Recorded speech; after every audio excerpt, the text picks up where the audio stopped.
की आवाज।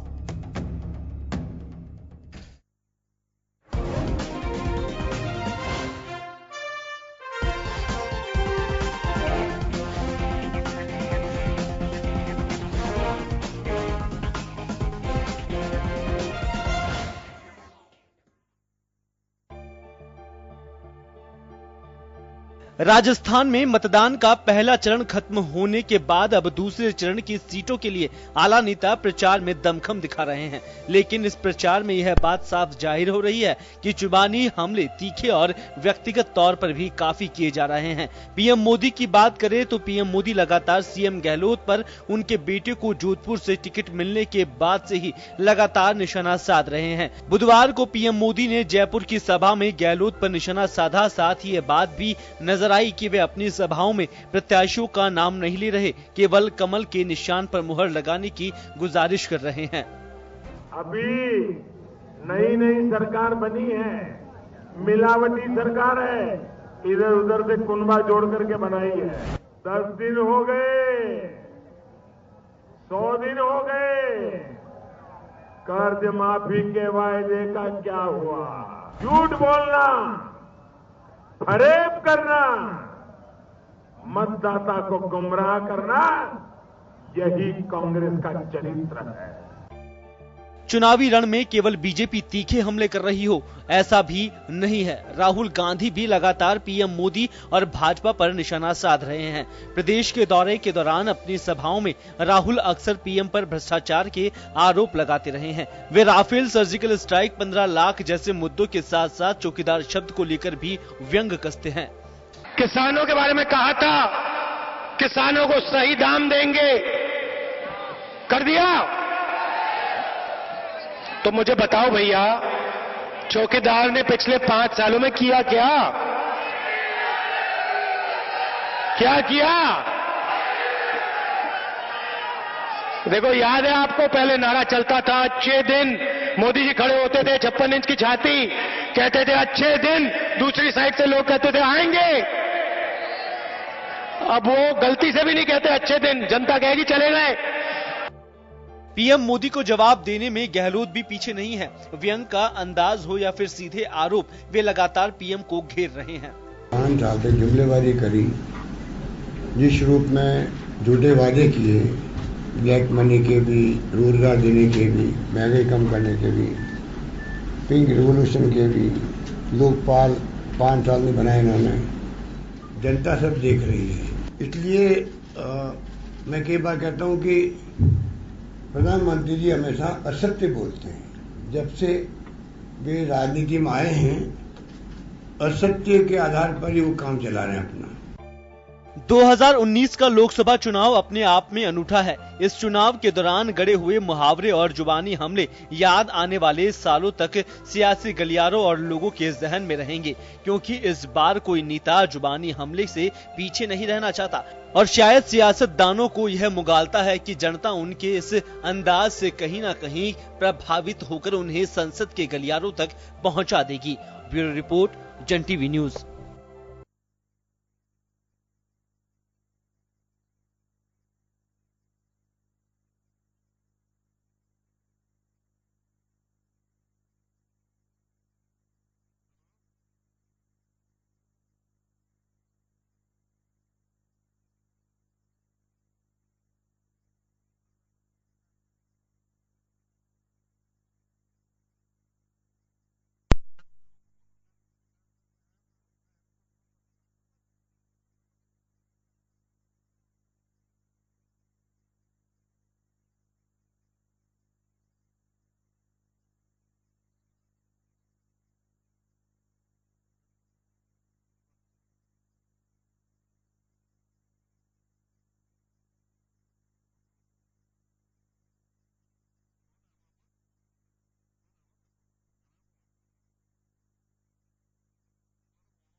नमस्कार जन टीवी में स्वागत है आपका। मैं हूं योगेंद्र। आप देख रहे हैं महासमर 2019। खास खबर में महासमर 2019 पे हम बात कर रहे हैं। राजस्थान में सेकंड फेज और देश में 5वें चरण की तैयारी परवान पर है और नेताओं के दौरे भी उसी अंदाज में बढ़ते जा रहे हैं। बात अगर राजस्थान की की जाए तो राजस्थान बुधवार का दिन काफी महत्वपूर्ण रहा। एक तरफ प्रधानमंत्री नरेंद्र मोदी की जयपुर में सभा और दूसरी तरफ अशोक गहलोत के मोदी और मोदी सरकार पर सीधे और तीखे हमले। उन्होंने कहा कि उन्होंने कुछ अपने अनोखे अंदाज में कहा, लेकिन बात अगर नरेंद्र मोदी की जाए तो उनकी जयपुर यात्रा के दरमियान कार्यकर्ताओं में जोश फूंकने का एक बड़ा स्पीच कहा जा सकता है। 3 सीटों के प्रत्याशी मौजूद थे, लेकिन वोट सिर्फ मोदी ने खुद के लिए मांगे। उन्होंने कहा कि अगर कमल पे आप बटन दबाएंगे तो सीधा मोदी के पास आएगा। तीनों प्रत्याशियों का उन्होंने जिक्र नहीं किया।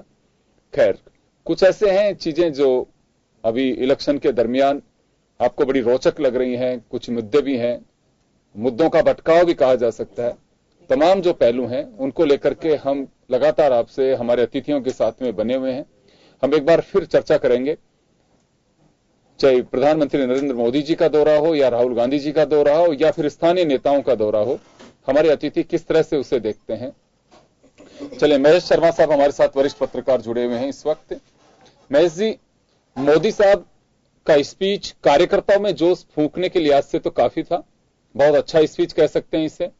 और एक बार फिर गूंज थी कि मोदी मोदी। चौकीदार को लेकर के भी उन्होंने चौकीदार को भुनाने की काफी कोशिश की, लेकिन एक बड़ी मुझे एक जो बात वहां नजर आ रही थी वो नजर आ रही थी कि कैंडिडेट्स का जिक्र तक नहीं किया उन्होंने कि वोट सिर्फ मेरे लिए।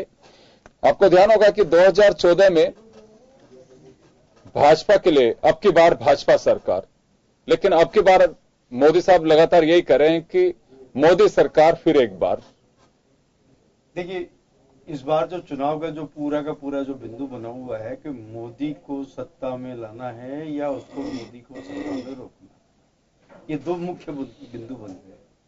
तो एक तरफ तो है कि भाजपा जो है इस मोदी को जिताना है, तो वहीं दूसरी ओर जो है पूरा कांग्रेस सहित सारे जो विपक्षी दल है वो एक महागठबंधन जिसको बोल रहे हैं वो है कि मोदी को रोकना है। इन जब आधार इसी चीज को लेकर के शुरू हो गया है तो नेचुरली उन्होंने अपनी तरफ से ये अपील की है कि आपको जो भी कैंडिडेट हमारा है, आपने देखा होगा इस चुनाव पर जो भी टिकट लेके आया, जो भी कैंडिडेट गया, तो वो है कि आप जहां जैसे बाड़मेर का उदाहरण देते हैं या कैलाश चौधरी ने भी वहां ये कहा कि आप नहीं, कैलाश चौधरी कुछ भी नहीं है, इस समय मोदी ही मैदान में खड़ा हुआ है।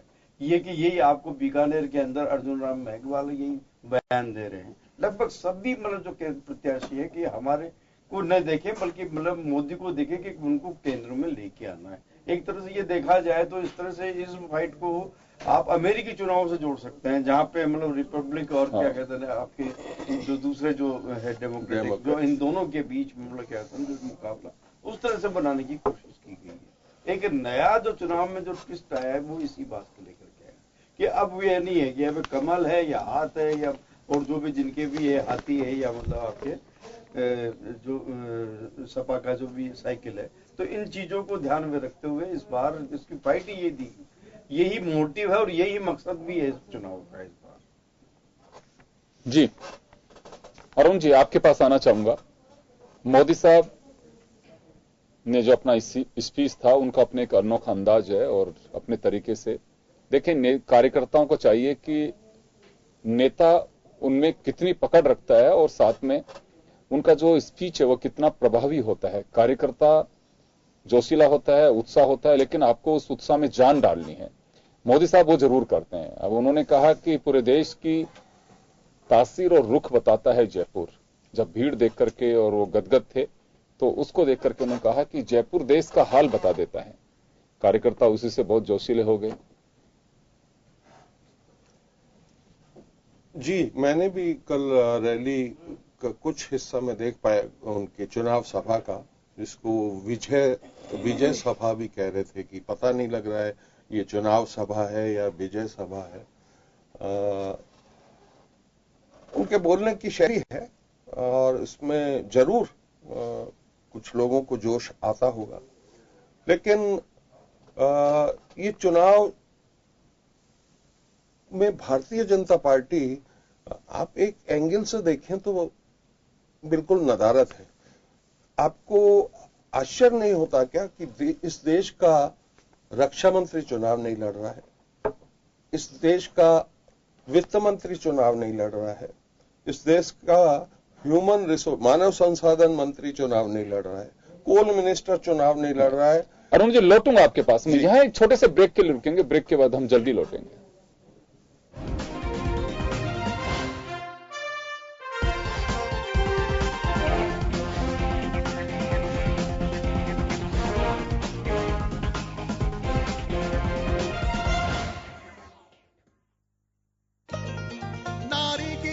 बढ़ाने को, सब तक इलाज पहुंचाने को, करके संकल्प है निकल पड़े हम भारत में बढ़ाने को। कर चुका फैसला देश मेरा, मिलकर बोला ये देश मेरा, ये देश मेरा।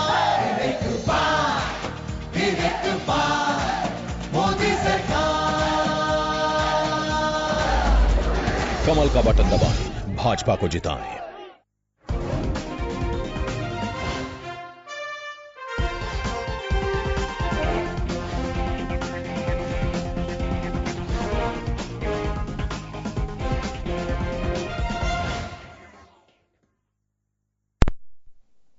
ब्रेक के बाद एक बार फिर आपका स्वागत है। आप देख रहे हैं महासमर 2019 और हम चर्चा कर रहे हैं प्रधानमंत्री नरेंद्र मोदी जी की यात्रा, राहुल गांधी की यात्रा, और जिस तरह से अशोक गहलोत ने सवाल उठाए उनको लेकर के भी।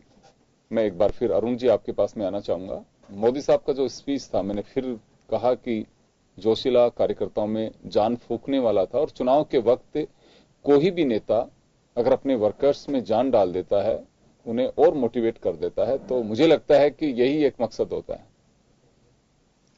हाँ योगेंद्र जी, अपन चर्चा कर रहे थे कि देश के जो वरिष्ठतम मंत्री हैं भारतीय जनता पार्टी के इस सरकार में, वित्त मंत्री हों, चाहे मानव संसाधन मंत्री हों, रेल मंत्री हों, इस्पात मंत्री हों, लोकसभा की स्पीकर हों, ये कोई चुनाव नहीं लड़ रहे हैं।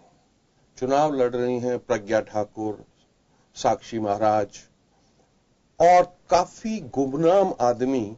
गुमनाम मैं इसलिए कहता हूं, अभी आपने भी जिक्र किया अपने ओपनिंग रिमार्क्स में, जहां 545 उम्मीदवार लोकसभा में चुने जाने हैं, वहां अगर आप अपनी पार्टी के ही उम्मीदवारों को गौण समझें, उनका नाम तक स्टेज पे ना लें, और तो छोड़िए आप सीधा कहें, आप तो कमल पे बटन दबाइए सीधा मुझे मिलेगा, तो ये पार्टी और ये चुनाव किस दिशा में जा रहा है उसकी तरफ इंगित करता है। ये जोश भरने की बात हो सकती है, लेकिन कल के भाषण को अगर प्रधानमंत्री जी के सुने, आपने सुना होगा, मैंने भी पार्टली सुना है, तो एक बात जैसे वो कह रहे थे कि ये जो 5 साल थे हमारे इस सरकार के, वो तो कांग्रेस के 55 साल के गड्ढे भरने में चले गए, अब आगे से हम विकास करेंगे, ऐसा उन्होंने कुछ कहा है। अब मुझे समझ में नहीं आता ये गड्ढे कौन से हैं, कितने बड़े गड्ढे, कौन से गड्ढे भर रहे हैं ये, क्योंकि तमाम भ्रांतियों के बावजूद योगेंद्र जी मैं कहना चाहता हूं, एक बड़ी हेल्दी इकोनॉमिक कंडीशन देश से विरासत में मिली है प्रधानमंत्री मोदी जी को। डबल डिजिट में जीडीपी थी, जो आज औद्योगिक ग्रोथ है वो आधी है यूपीए के टाइम से, एग्रीकल्चर जो इनपुट है वो आधा है। देश की आर्थिक स्थिति इस समय बहुत भयावह है, जो 23 मई के बाद ही पता चलेगी जनता को। जी, बैंक्स बंद हो रहे हैं। एक सवाल है मेरा, बीएसएनएल बंद होने की कगार पे, 54,000 कर्मचारी वहां तनख्वाह के लिए। लेकिन मेरा एक सवाल है सर आपसे जी, कि देखिए ओपन प्लेटफॉर्म है, इलेक्शन का टाइम है, और ये मैं तो कहूंगा कि ये लोकतंत्र के मैदान जंग है, हर व्यक्ति अपनी बात कह सकता है, ये हथियार चलाने की जरूरत नहीं। यहाँ पे सीधे आपको भगवान ने श्रीमुख जो दिया है उसको अब कौन किस अंदाज में, लेकिन मोदी जी अभी भी अपनी बातें कहने में पूरी तरह से सफल होते दिखाई दे रहे हैं, जनता में वो छाप अपनी छोड़ रहे हैं जो वो कहना चाहते हैं। मैं इससे इनकार नहीं करता कि आप जो कह रहे हैं अक्सर से सारी बातें ही मैं खारिज कर रहा हूं, आपका अपना कहना है, लेकिन कांग्रेस अभी तक जनता के बीच मोदी सरकार की नाकामियां हो, कमजोरियां हो, अभी भी उस तरह से नहीं दे पा रही है कि जनता ये कह सके कि हाँ बिल्कुल। देखिए जी, एक अनइवन चुनाव है। हाँ। चुनाव आयोग में आप शिकायत दर्ज करो, 1 अप्रैल को फैसले आते हैं, 22-23 अप्रैल को या 28 अप्रैल को, कि नहीं इसमें कोई बात नहीं है। वो कह सकते हैं मेजॉरिटी और माइनॉरिटी की सीट में लोग चले गए हैं, या वो सेना का नाम का उपयोग कर रहे हैं कि फर्स्ट टाइम वोटर से मैं अपील करूंगा, आप पुलवामा के नाम पे क्यों नहीं वोट देते, आप शहीदों के नाम पे वोट दें। जबकि पहले बहुत क्लियर कर चुका था चुनाव आयोग कि सेना और उसके पराक्रम के बारे में आप राजनीतिक डिस्कोर्स में चर्चा नहीं करेंगे। मैं चलिए वापस लौटूंगा आपके पास में, एक बार मैं निमिषा जी के पास में जाना चाहूंगा। निमिषा जी, ये बड़ा एक चर्चा का विषय है कि मोदी साहब ने मंच पर बैठे तीनों प्रत्याशियों का जिक्र तक नहीं किया, उन्होंने सिर्फ ये कहा कि आप वोट डालेंगे और मेरे पास आएगा। देखिए योगेंद्र जी, अपने आप में एक ऊर्जावान और विश्व के सबसे शक्तिशाली नेता के रूप में जब प्रधानमंत्री मोदी जी के नेतृत्व, शक्तिशाली नेताओं में से एक या सबसे शक्तिशाली नेताओं में से एक, हाँ, के रूप में एक छवि जो उभर के आई है, और शक्तिशालियों ने 130 करोड़ नागरिकों का अभिवादन करते हुए, उनको कृतज्ञ करते हुए जब वो मंच पर आते हैं, और मंच पर योगेंद्र जी आप भी उस सभा में थे और मैं भी थी, जो जोश और उत्साह था उसके समकक्ष हमारे सबके जो वर्ड्स हैं वो बहुत ही गौण हो जाते हैं। मैं तो जिक्र भी किया, मैंने जिक्र किया ना कि जोश अच्छा फूंका उन्होंने, लेकिन मैं तो कैंडिडेट्स की चर्चा कर रहा हूँ। कभी भी है ना, सत्य और असत्य के पराक्रम के आधार पर जब तक सत्य की प्रामाणिकता नहीं होती तब तक जोश नहीं फूंक सकते आप। आज जो सत्य की प्रामाणिकता जनता के मध्य जो आ चुकी है, उस आधार पर कार्यकर्ता से लेकर के आम नागरिक भी बहुत जोश में है और उत्साह में है। ये देश, अभी मेरे कांग्रेस के भाई बोल रहे थे, ये देश India is Indira, Indira is India को भी नहीं भूला है, वो समर्पण भी दिया था उनको, और उसके पश्चात आपातकाल भी झेला इस देश ने। तो मैं ये कहना चाहूंगी कि जब आप लोकतंत्र के अंदर, विशाल लोकतंत्र में जब चुनावी आती है सरगर्मियां, और जो सर्वाधिक स्वीकारोक्ति हमारे प्रधानमंत्री जी की है वैश्विक स्तर पर, स्थानीय स्तर पर, राज्य स्तर पर, तो उस आधार पर वोट यदि मांगे जाते हैं और वोट की यदि गुजारिश की जाती है तो इसमें कोई अतिशयोक्ति नहीं होगी। ये अपना हमारा एक अपना निर्णय है जो स्वीकारोक्ति आधार पर लिया। बिल्कुल, इसमें कोई डाउट नहीं, आप सही कह रही हैं आप। मैं एक निवेदन करना चाहूंगा देखिए आपसे, क्योंकि ये शब्द मैं इस वजह से कह रहा हूं, मोदी साहब का जब स्पीच सुना उसके बाद में मैंने कहीं कुछ खंगाला, जब 71 में डीके बरुआ जब उन्होंने कहा कि India is Indira, Indira is India, तो इस स्पीच के कॉन्ट्रास्ट में मैंने कुछ चीजें देखी। उस वक्त बीजेपी नहीं हुआ करती थी और अटल बिहारी वाजपेयी लेकिन उस वक्त भी एक प्रखर वक्ता के रूप में जाने जाते थे। उनका एक जगह लेखक भी थे उस समय, उन्होंने एक लिखा कि जब स्पीच कहीं पे दे रही थी उत्तर प्रदेश में इंदिरा गांधी जी, तो उसके बाद में उन्होंने एक समीक्षा लिखी थी, आप पढ़ सकते हैं, उसमें गूगल पे पड़ी हुई है वो। उसमें उन्होंने कहा था कि इंदिरा जी को कम से कम ये तो ख्याल रखना चाहिए था कि यहां से कोई दूसरा भी चुनाव लड़ रहा है, हमारे यहाँ प्रेसिडेंशियल सिस्टम नहीं हुआ है, जो खुद ही के लिए अभी वोट मांग रही हैं, और उनके जो सिपहसालार हैं उन्हें सलाह भी नहीं दे रहे हैं कि कैंडिडेट भी कहीं पे हैं लोकतंत्र में।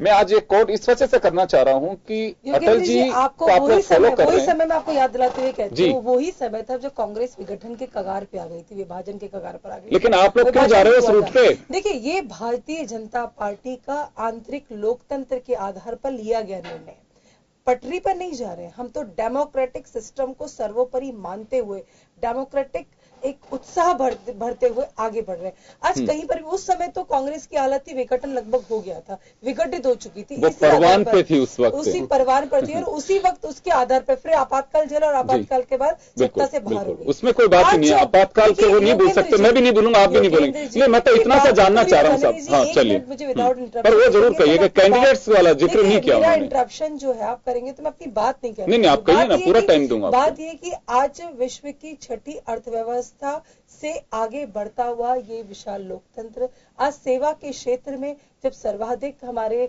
भारतीय जब पूरे विश्व में है, आज सभी स्तर पर एयर स्ट्राइक, सर्जिकल स्ट्राइक जैसे ऐतिहासिक निर्णयों के साथ आज रक्षा के स्तर पर सम्मानीय स्थान पाने वाला देश, और उससे बड़ी बात है, भाई ने भी जिक्र नहीं किया, एक आतंकवादी जिसे जी कर करके संबोधित करती थी कांग्रेस पार्टी, वो अंतर्राष्ट्रीय आतंकवादी घोषित किया जा चुका है। एक ऐसे सम्मान को जब जयपुर में रखा जाता है तो उसके समकक्ष बाकी सारी चीजें, भारतीय जनता पार्टी अर्थात एक आंतरिक लोकतंत्र, उस आधार पर चलने वाली एक पार्टी।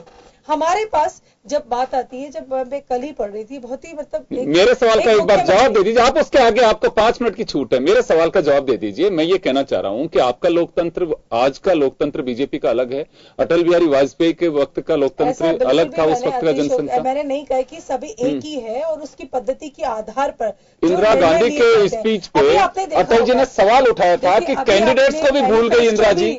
मैं उसी नाते पूछना चाह रहा हूं, तो मोदी जी ने जिक्र नहीं किया। देखिए योगेंद्र जी, अभी आपने घोषणा पत्र भी देखा होगा कि घोषणा पत्र में जब पार्लियामेंट हमारी बैठती तो उसमें घोषणा पत्र में भी हमारे प्रधानमंत्री जी का ही एक चेहरा होता है, बाकी सारे आंतरिक आधार पर।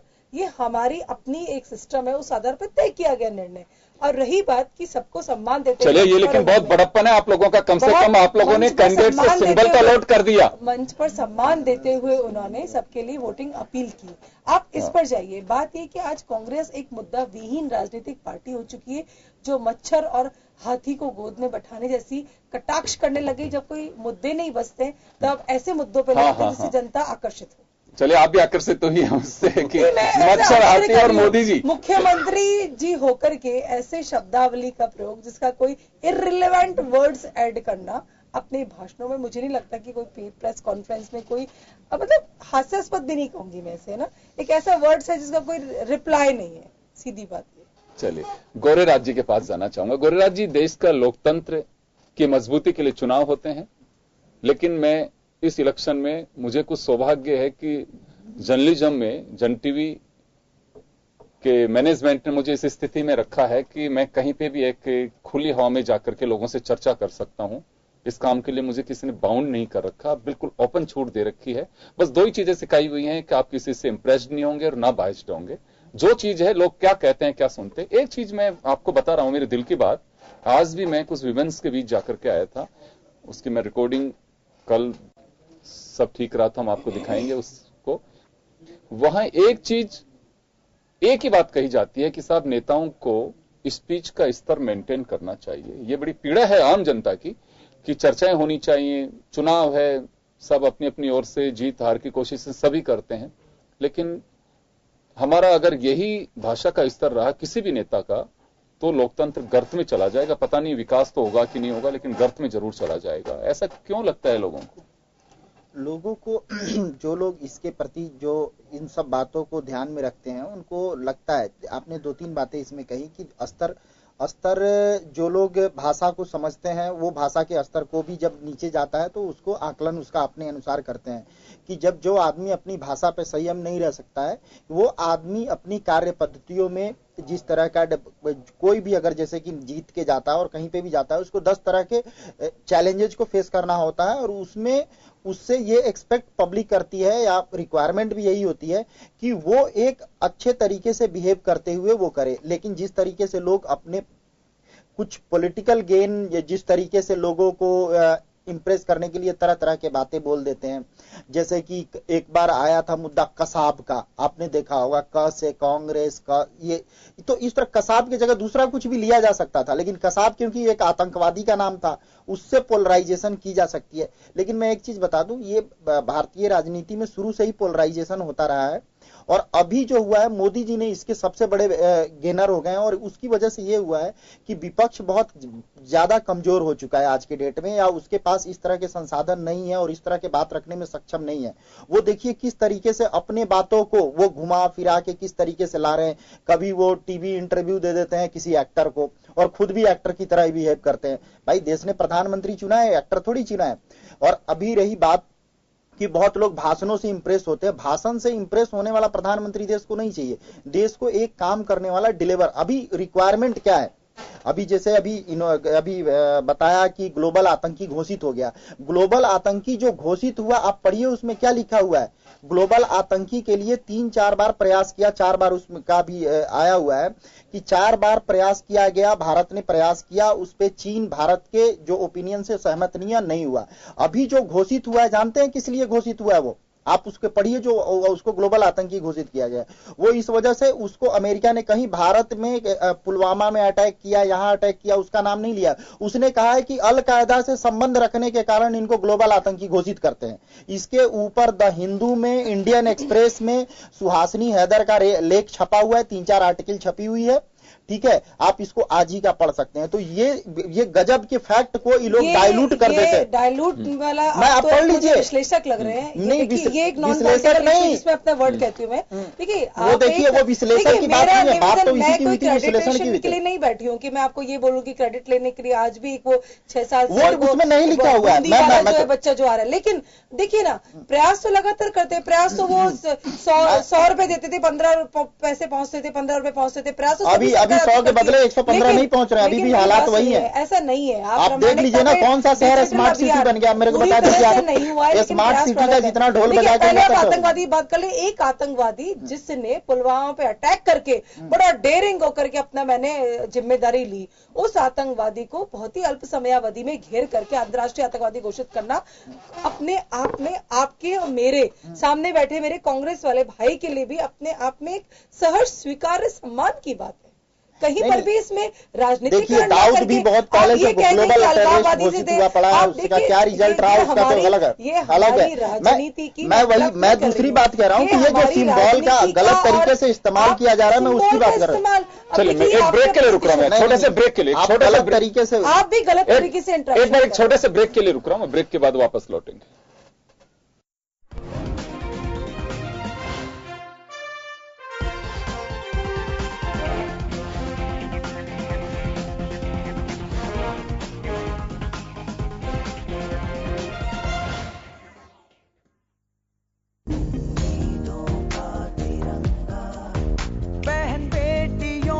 सम्मान न्याय,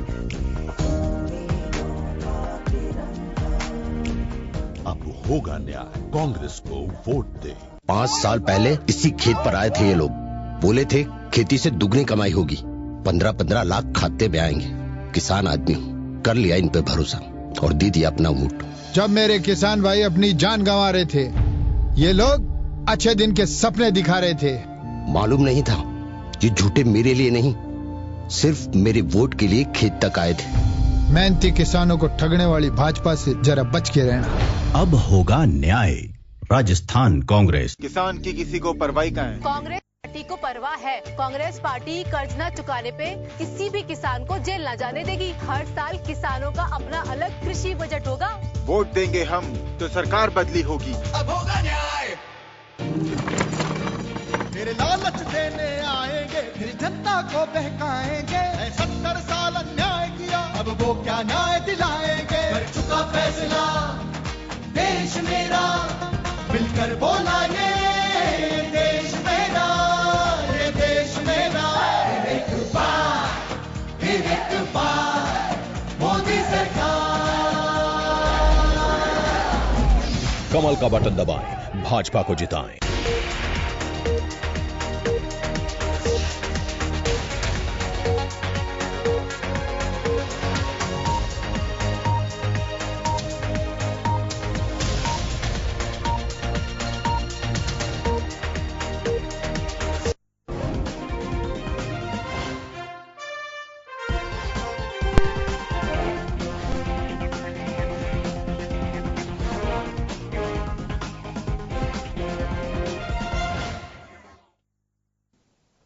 ब्रेक के बाद एक बार फिर आपका स्वागत है। आप देख रहे हैं खास खबर, हम बात कर रहे हैं महासमर 2019 की। मैं गोलेराज जी, चलिए मैं सिर्फ इस पे आना चाहूंगा कि नेताओं के स्पीच और उनके स्तर की बात कर रहा हूं। हर व्यक्ति देखता है कि मुद्दों पे चुनाव होना चाहिए, मुद्दों पे ही चर्चा होनी चाहिए, लेकिन पॉलिटिकल पार्टीज को ये लगता है कि मुद्दों पे ही तो चर्चा हो रही है, लेकिन आम पब्लिक जिन मुद्दों पे चर्चा हो रही है उससे इत्तेफाक नहीं रखता है कि हाँ ये कोई मुद्दे नहीं है कि जिन पे चर्चा की जानी चाहिए।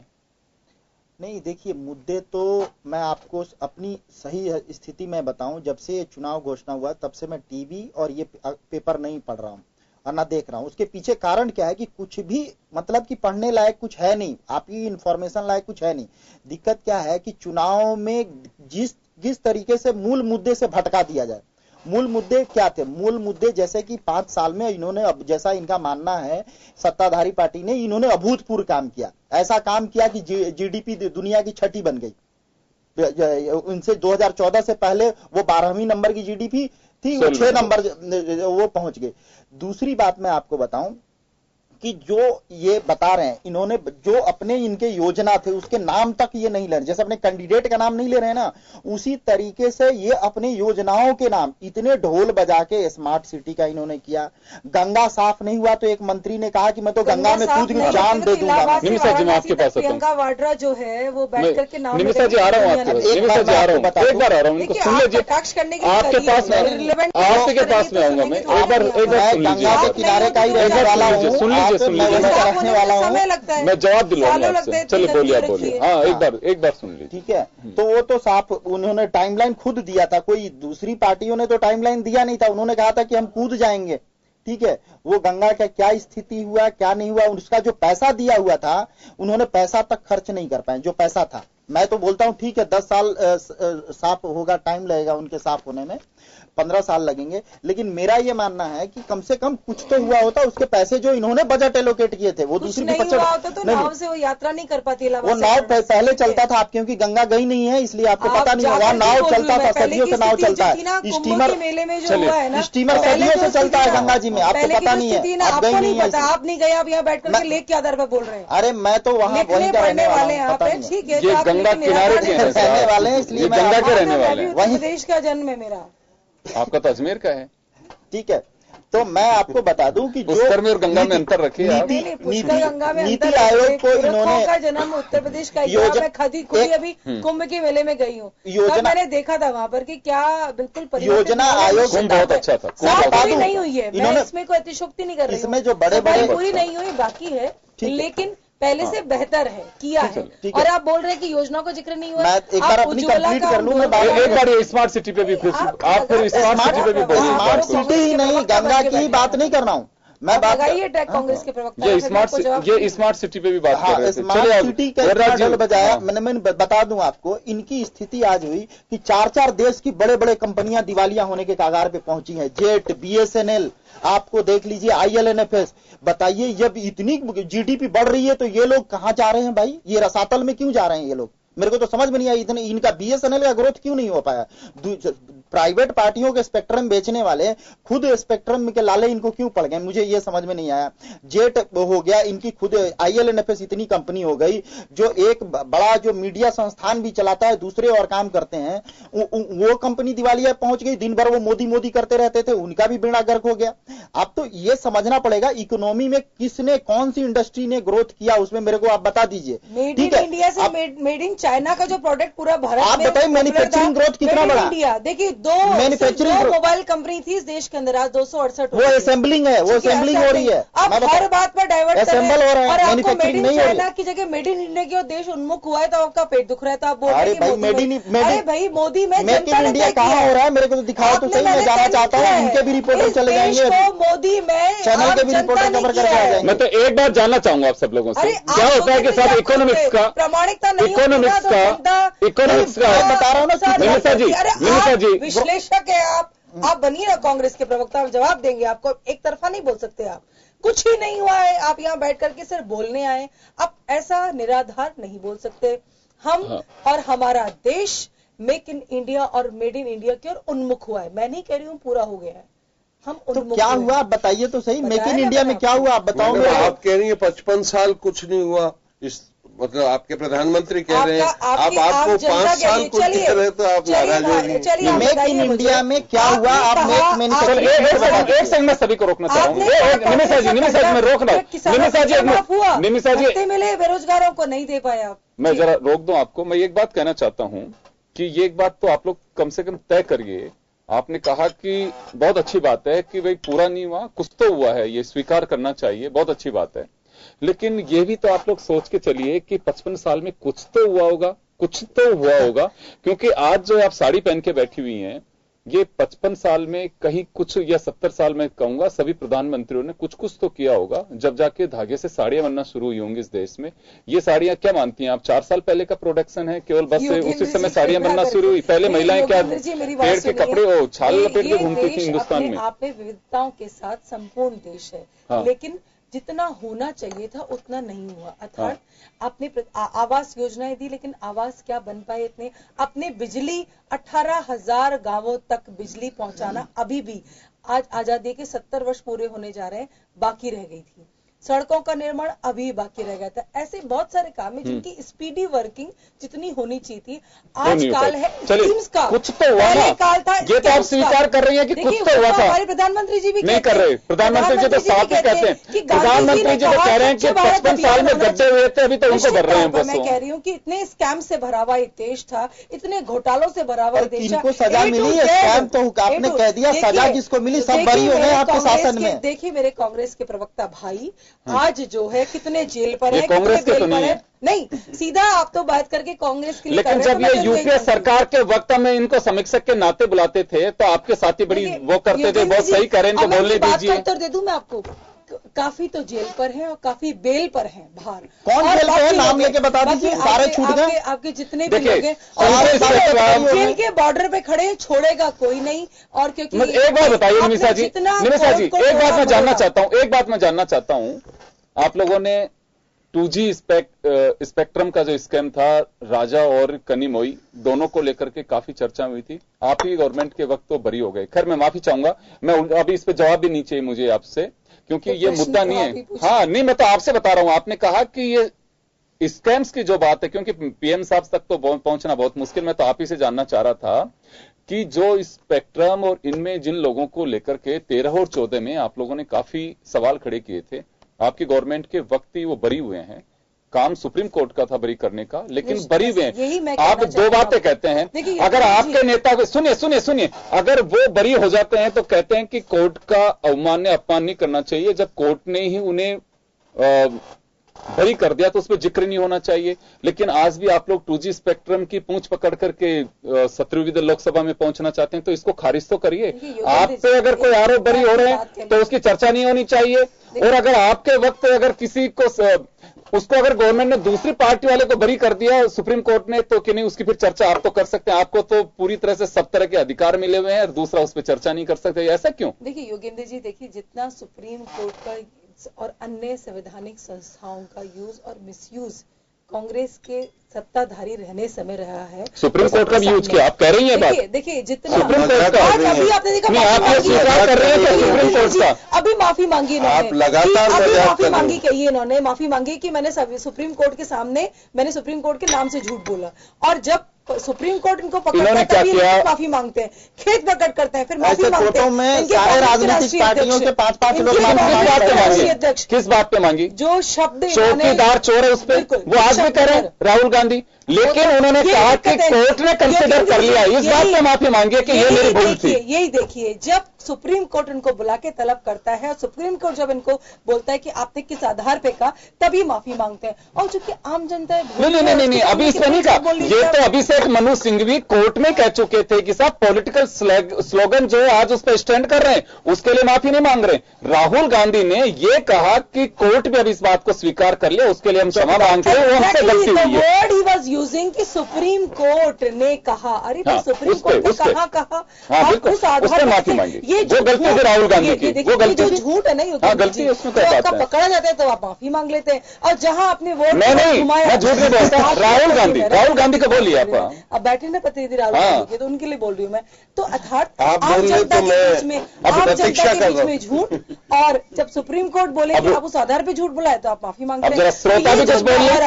दोहरा जो व्यवहार है ना, आपकी इजाजत है तो मैं जरा तो कांग्रेस से भी जरा जवाब मांग लूं, इजाजत है? चलिए अब सुनिए, तो बहुत खामोशी के साथ में सुना है इन्होंने, अब जरा सुन लीजिए, अब चाय लीजिए जब तक ये बोल लेते हैं। धैर्य का क्या करना है? हाँ इनके धैर्य की परीक्षा मत लीजिए, बहुत जल्दी टूट सकता है। हाँ आप बोले। मैं एक बात जानना चाहता हूं, यह बात काफी उठाई जाती है। अभी आपने कहा कि सरकार नरेंद्र मोदी जी एक्टर, पॉलिटिशियन, सारी चीजें अभी आपकी कांग्रेस में अक्सर कहा जाता है। मैं एक बात जानना चाहूंगा आपसे कि 13 और 14 में नरेंद्र मोदी साहब ने यूपीए 1-2 के वक्त जो स्कैम से फेलियर जो पॉइंट्स हुए उनको जमकर बुनाया और ये ही उपलब्धि रही जिसमें सरकार में आ गई है। 5 साल में आप लोग कह रहे हैं कि साहब जुमले और झूठ, आडंबर, पाखंड, उसकी वजह से ये जनता को गुमराह कर रहे हैं। इस बात का एहसास कांग्रेस को पहले से भी होगा। अगर ऐसा है तो, मैं नहीं कह रहा, आप लोग ही कह रहे हैं, तो इसका तोड़ आप लोग 5 साल में नहीं ढूंढ पाए, एक बात। दूसरी बात, आज भी आप लोग जो आरोप लगा रहे हैं उस पर राष्ट्रवाद का मुद्दा हावी है। आज भी जो मोदी जी लेकर के आए वो राष्ट्रवाद, वो आज भी हावी है। इसका जवाब मैं आपसे लूंगा एक छोटे से ब्रेक के बाद।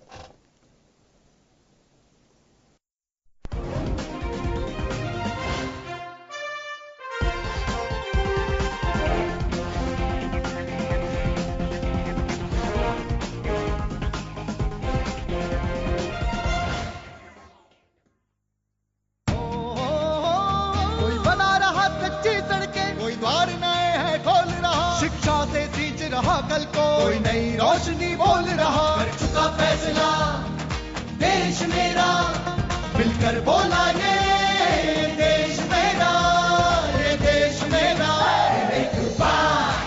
फिर एक बार मोदी सरकार। कमल का बटन दबाएं, भाजपा को जिताएं।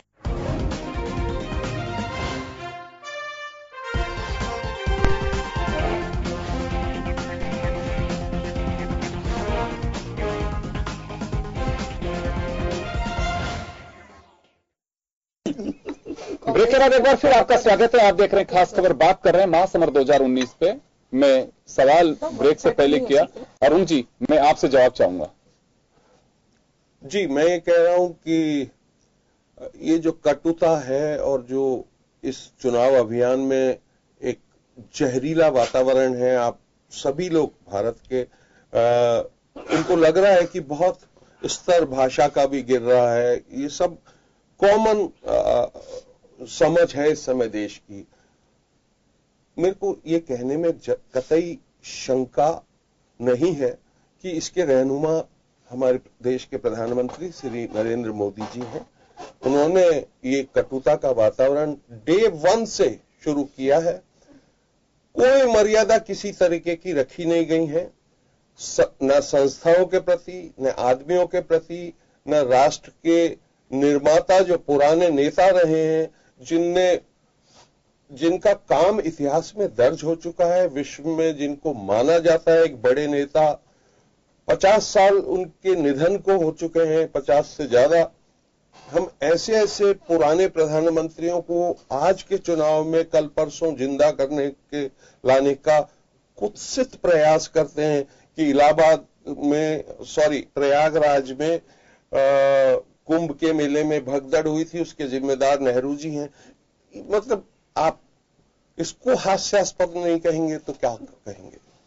एक कृत्रिम उन्माद और बुखार इस देश में इस चुनाव अभियान में चढ़ाया गया है।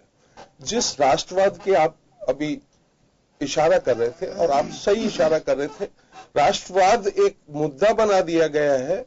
मुझे समझ में नहीं आता, हम 130 करोड़ लोग अनलेस प्रूव अदरवाइज राष्ट्रभक्त लोग हैं। ये देश जाना जाता है राष्ट्रभक्ति के लिए। आपने उसमें विभाजन करने शुरू कर दिए हैं। आपका बेसिस क्या है? आतंकवाद से मजबूती से लड़ रहे हैं, इस तरीके की भ्रांति फैला रहे हैं। इनका इतिहास तो देखिए 5 साल का। आतंकवाद किस पीरियड में सबसे ज्यादा हावी रहा है इस देश पे, उस पे गौर फरमा लीजिए। कितने आतंकवादी हमले इस 5 साल में हुए हैं? To be precise 18 major infiltration Pakistan की तरफ से भारत में 217% बढ़ा इन 5 सालों में। आप भूल जाते हैं पठानकोट, आप भूल जाते हैं हमारे आर्मी बेसिस पे जो अटैक हुए हैं 18 मेजर। जयपुर भी नहीं भूला। एक मिनट, आप मुझे बोल रहे थे, जयपुर भी याद दिलाइए ना। निमिषा जी मैं पूछ लूं एक बार, आप बोल रही थी, बोला कुछ, आप लोग धैर्य इररिलेवेंट एलिगेशंस नहीं लगा रही थी। तो मतलब वो जयपुर आप प्लीज है ना, आप ले आए हैं, थोड़ी सी हिम्मत रखिए, प्रधानमंत्री बहुत अच्छा लगेगा। बहुत अच्छी बात है। उनको गिन लीजिए, आप कुल मिला के गिन लीजिए। तो आतंकवाद का ये जो भ्रम फैला रखा है कि बहुत काबिलियत से निपट रहे हैं, ऐसा नहीं है, वरना रुक गया होता कभी का। पुलवामा के बाद जो हमने सेना ने किया उसका पराक्रम है, जो उससे पहले स्ट्राइक पे किया था वो सेना का पराक्रम है। इसीलिए आपने सबूत मांगे थे ना। और ये बातें ऐसी करते हैं कि 2014 से पहले जैसे हमारी सेना लाठी और फरसों से लड़ाई लड़ रही हो। आपको आश्चर्य होगा ये जानकर कि जो आर्मी और नेवी एयरफोर्स को मॉडर्नाइज करने का शौर्य पे सबूत आप नहीं मांगे थे ना? मॉडर्नाइजेशन को करने का जो बजट था वो यूपीए से आधा है इनका, आधा। इनने डिफेंस बजट घटाया है, इनने एजुकेशन का बजट घटाया है, इनने हेल्थ का बजट घटाया है।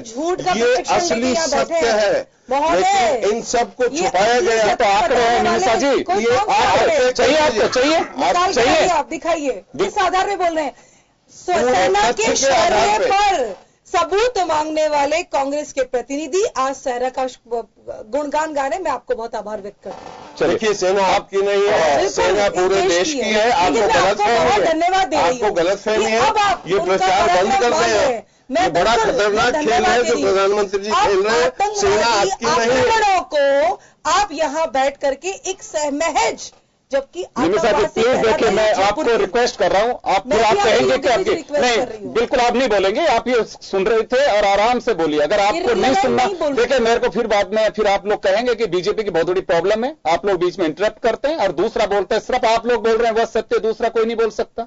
आप सुनने की मत भी रखिए। क्यों कहे जा रहे हैं? आप जो कुछ कह रहे हैं कि 55 साल में कुछ नहीं, आपने कहा ये सुनने की रखते हैं। 5 साल का छुट्टा आप सुन लीजिए प्लीज, आप सुन लीजिए, बिल्कुल सुन लीजिए। आपकी स्पीड ज्यादा थी और तो सुन लीजिए ना, आप इस कैंप तक आने दीजिए। अबे सुनते लीजिए एक बार, आप सुनेंगे जब तो बहुत अच्छा लगेगा। एक अच्छे वक्ता से पहले आप एक श्रोता बनेंगे तो आपकी बहुत अच्छी एक वो होगी और एक निखर के आएंगे आप। जरा सुन लीजिए एक बार। तो ये भ्रांतियां हैं, ये सत्य से परे हैं। लेकिन आज जो टाइम योगेंद्र जी चल रहा है वो व्हाट्सएप का टाइम है।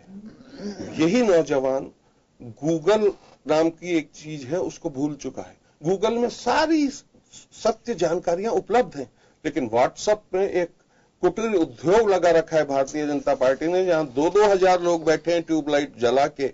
और कैसे पता लगा 2000 लोगों का आंकड़ा कहां से है? है ये वातावरण सुनने के लिए तो मैं हम आप और आपका चैनल भी मुझे लगता है एक बहुत सम्मानित चैनल है जहां पर बहुत प्रदेश के लोग देखते हैं। जी चलिए, आपकी बात वातावरण को अब आप प्रदूषित कर रहे हैं बैठ करके। आप जो कह रहे हैं वो तो बिल्कुल आप जो कह रही हैं, मतलब आप लोग जो आरोप लगाए हैं वो तो बिल्कुल सही है। और दूसरा, आप लोगों पे नहीं कहना चाहिए पाकिस्तान भेज देंगे फिर इन लोगों को आप। सांप्रदायिक ध्रुवीकरण के माहौल के लिए तो कहाँ सांप्रदायिकता आ रही है? क्या सांप्रदायिकता आ रही है? चैनल पर सांप्रदायिकता के लिए आपको बात है, भयावह है, ऐसा कहाँ दिखता है बताइए आप? तो सुनिए तो सही, वही तो जस्टिफाई कर रहे हैं इसको। अब आप सुनने की मत करिए, आप आराम से सुनिए, देख बहुत मजा आएगा आपको। एक बार जरा बताइए कुटिल कैसे हैं बीजेपी वाले, बता दीजिए एक बार। जरा सुन रहे, बहुत धैर्य से सुनेंगे इस बात को। जरा बोलिए आप एक बार। वो आपको और नहीं है कुटिल तो प्लीज आप शब्दों को वापस। मैं जरूर लूंगा। हाँ तो बताइए। जरूर लूंगा। कुटिल कैसे वो बता दीजिए। मैंने बता दिया। हाँ। अगर आप पंडित जवाहरलाल नेहरू को आज की तारीख में चुनाव अभियान में उनको लाते हो इस बात के लिए, आपको कोई हक नहीं बनता। आप राष्ट्र का अपमान कर रहे हैं, उन लोगों का अपमान कर रहे हैं जो पंडित जवाहरलाल नेहरू की पीढ़ी के थे, उनको बहुत चाहते थे। और 55 साल का आप बार बार ताना देते हैं, ये कमाल की बात है। आप कहना क्या चाहते हैं? 55 साल तक ये देश समझ विहीन लोगों से भरा हुआ था, जिसमें मेरे पिता, आपके पिता, इनके दादा सब शामिल हैं। हर 5 साल बाद चुनाव होने का प्रावधान है, हर 5 साल बाद सरकार जनता के पास जाती है। अगर वो बार बार उनको चुन रहे हैं, इससे आप हमसे नाराज कैसे हो सकती है? मुझे समझ से बाहर है ये। 55 साल का हिसाब तो ये है। दूसरा, आपने राजीव क्या कहना चाह रहे हैं? मैं समझा दे रहा। अच्छे से सुनिए, अच्छे से सुनिए। और जो नहीं आएंगे तो म्यूट लीजिए। मैं कोशिश करूंगा कि जब डिबेट खत्म होगी तो उसके बाद में आपका और ज्ञानवर्धन करा दूंगा। आप जरा सुन लीजिए एक बार, प्लीज एक बार सुन लीजिए। हाँ बोलिए, प्रधानमंत्री जी एक तो ये बता दीजिए आपका तो रिलेवेंट टॉक कौन सा है? जो आप बोल रही हैं सिर्फ, और दूसरा कोई बोलता है आप लोगों पे सवाल खड़ा करता है, आपको कोई आईना दिखाता है तो वो इररिलेवेंट टॉक हो गया, कैसे हो जाता है? दूसरा प्लीज आपको बोलने का अभी फिलहाल नहीं है बोलने का, आप बोलिए। 4 दिन पहले इनके एमएलए ने क्या कहा था उस समय, आप जरा ये भी देख लीजिए। छोटी बातें नहीं करें, अपन आ जाए इस समय मुझे क्या है, आप कहां से निकाल करके लेके आए? फिर अगर कहेंगे कि आपके सांसद ने ये कहा था, फिर कहोगे तो उनका व्यक्तिगत बयान था।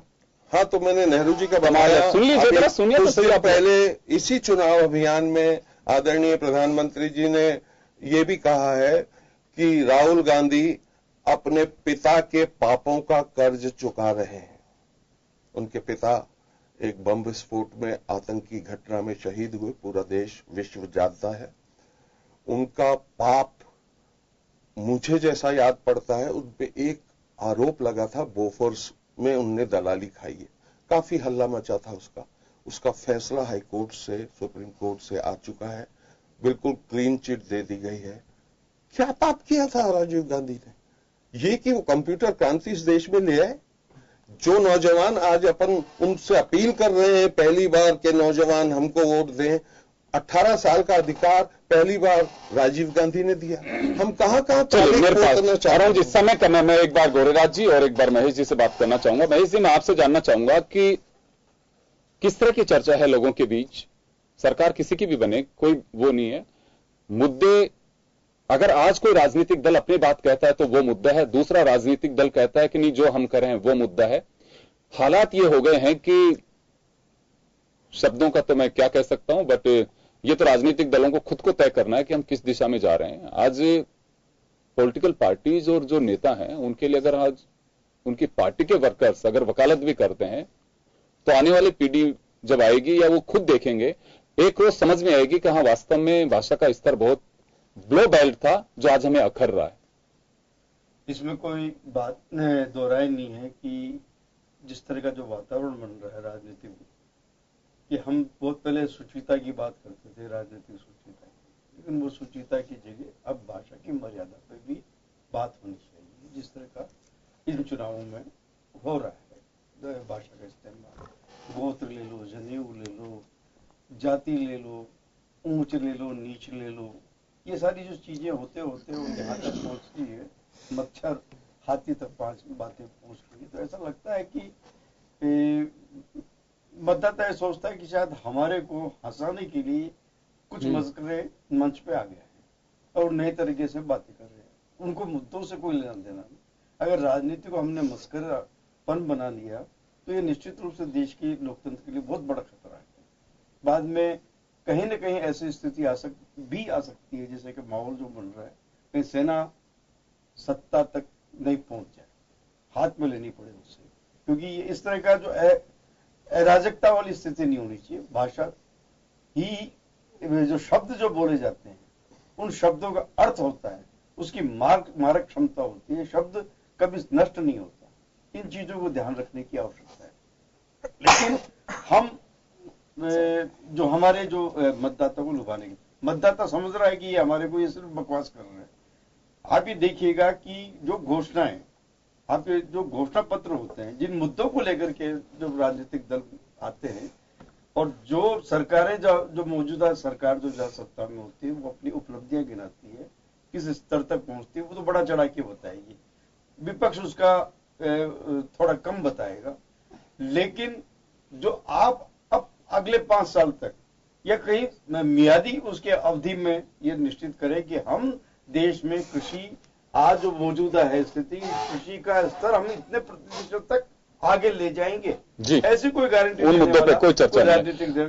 बिल्कुल चर्चा तो होती है, लेकिन सब अपने अंदाज से कि किसान को इतना पैसा मिल रहा है, चाहे उसकी क्रॉप खरीदी जाए चाहे ना खरीदी जाए, उसके हालात सुधरे कि नहीं सुधरे हो, उसकी मासिक जो आय है एवरेज 6500 रुपए हो, लेकिन राजनीतिक दल चाहते हैं कि बिल्कुल हम इतना कर रहे हैं। अरे भाई, इसमें गुजारा संभव है क्या? प्रैक्टिकली तो देखिए, उसकी उस ग्रोथ को तो बढ़ाने की कोशिश करिए कि उसकी एवरेज मासिक जो इनकम है उसमें इजाफा हो सके, लेकिन इस पे कोई नहीं बोलता, खामोश है। होगा कैसे कुछ पता नहीं है, लेकिन बस ऐसा हो रहा है। और मैं एक गलतफहमी सभी राजनीतिक दलों की दूर करना चाहता हूं। आज कोई भी बड़ी नेता अगर किसी सभा में आता है तो ये अंडरस्टूड होना चाहिए कि जो भीड़ है उसमें 90% लोग आपके अपने फॉलोअर्स और पार्टी के लोग होते हैं। वो तालियां ही पीटेंगे वहां करके, कोई आपके खिलाफ नहीं बोलेगा। ये गलतफहमी उस भीड़ से नहीं होनी चाहिए। आपको गलतफहमी तो दूर पब्लिक करती है कि वो वोट कहां देगी, कैसे देगी। उस पब्लिक के बीच में जाकर के बात करनी चाहिए कि हां वास्तव में जनता चाहती क्या है।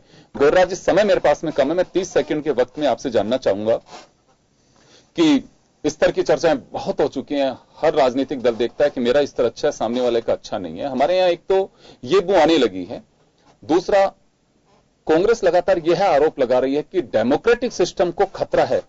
खतरा को पैदा कर सकता है? नहीं, देखिए, खतरा के लिए तो मैं एक दो बातें आपको ध्यान दिलाना चाहता हूं। जो सर्वोच्च अपनी संस्था है, कोई कहीं से भी परेशान होता है तो कहां चलता है कि चलते हुए कोर्ट में न्याय होगा।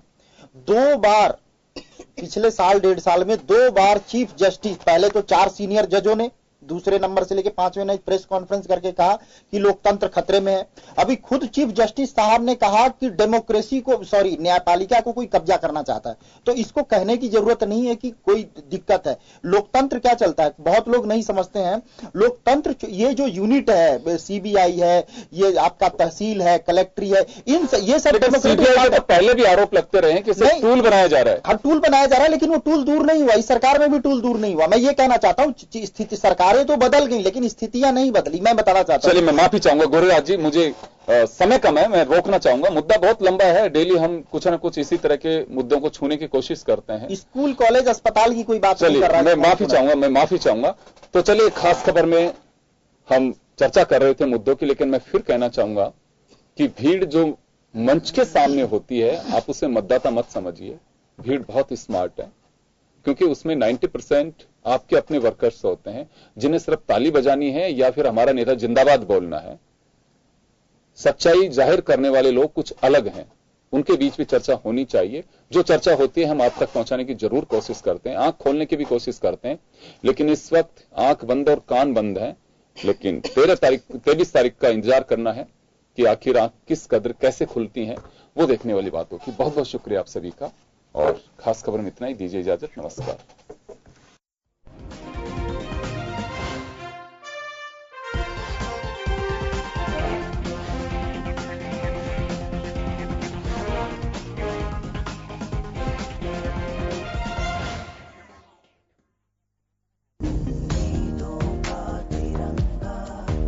बहन बेटियों का सम्मान, न्याय, अब होगा न्याय। कांग्रेस को वोट दे। किसान की सेवा करने को फिर निकल पड़ा वो प्रण करके, फिर खड़ा गरीबों के हित में तन मन अपना अर्पण करके। कर चुका फैसला देश मेरा, मिलकर बोला ये देश मेरा, ये देश मेरा। फिर एक बार मोदी सरकार। कमल का बटन दबाएं, भाजपा को जिताएं। 5 साल पहले इसी खेत पर आए थे ये लोग, बोले थे खेती से दुगनी कमाई होगी, 15-15 लाख खाते में आएंगे। किसान आदमी हूं, कर लिया इन पे भरोसा और दे दिया अपना वोट। जब मेरे किसान भाई अपनी जान गंवा रहे थे, ये लोग अच्छे दिन के सपने दिखा रहे थे। मालूम नहीं था ये झूठे मेरे लिए नहीं, सिर्फ मेरे वोट के लिए खेत तक आए थे। मेहनती किसानों को ठगने वाली भाजपा से जरा बच के रहना। अब होगा न्याय। राजस्थान कांग्रेस। कभी कभी घबराहट होती है कि गुजारा कैसे होगा। दीदी, कांग्रेस को वोट दो। कांग्रेस की न्यूनतम आय योजना, देश के सबसे गरीब परिवारों को सालाना 72,000 रुपए मिलेंगे। गरीबी परिवार 72,000। अब होगा न्याय।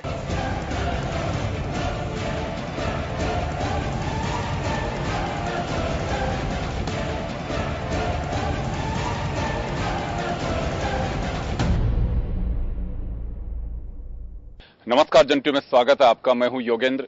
आप देख रहे हैं महासमर 2019।